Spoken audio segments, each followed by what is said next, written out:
Okay, so let's look at 3.1. What is soil? Dirt.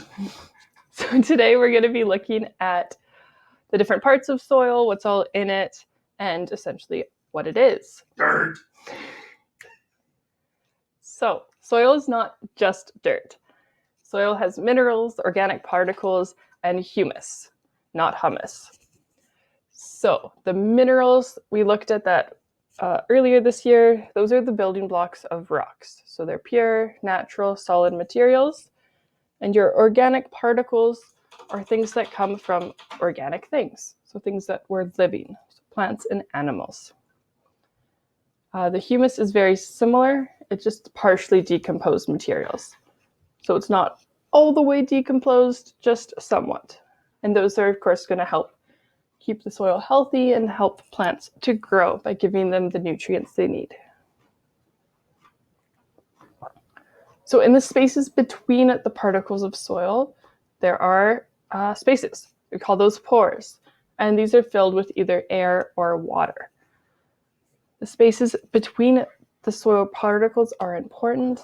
It lets plants to grow. Their roots can break through those pores, and it helps them to get water that they need to grow. So if we have large pores, there can be more water in there for them, which can help them to grow easier. All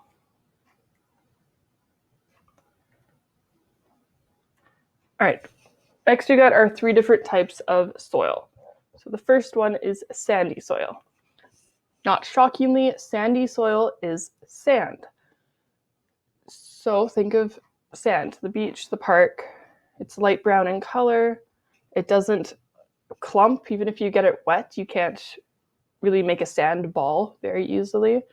It's mostly minerals. There's very little organic material in there, and it dries very quickly because the water will just run right through the sand. It'll drain very quick. So that's our sandy soil. You may think of places like beaches or deserts, but it exists everywhere, even in the prairies. Wherever often there has been some water, sandy soil is going to be there too. It has its own difficulties for plants, but other plants love it, like the cactus, where it needs that quick draining water. Next are clay soil. Also, not shockingly, this one feels a lot like clay. So it's slippery when wet. It'll stick together. It'll form a tight ball. Dry clay is very hard. Colors can vary. Lots of minerals. Again, very little organic material. That fine texture. And this one holds a lot of water, but it's very tightly packed. So there's very little space for air to be in there.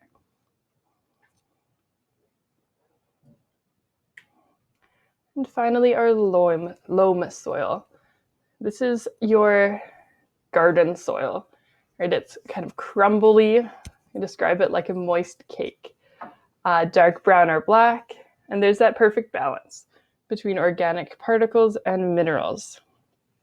It can absorb water and stay moist for a long time. There's lots of nutrients. This is a great place for plants to grow. This is the kind of soil you might buy in a bag at a gardening store. It is great. It's got those nutrients. It's fluffy. There's lots of air in between its pores, and the plants can really flourish and grow. A large variety of plants.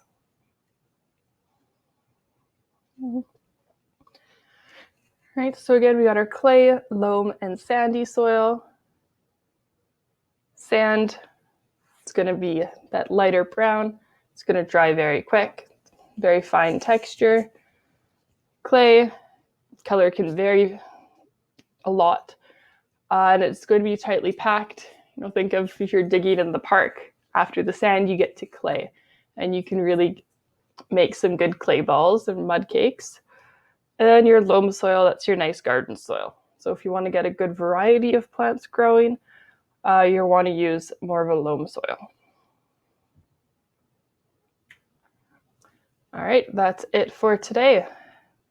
do your practice questions. And as always, if you have questions, ask your teacher. Have a good day.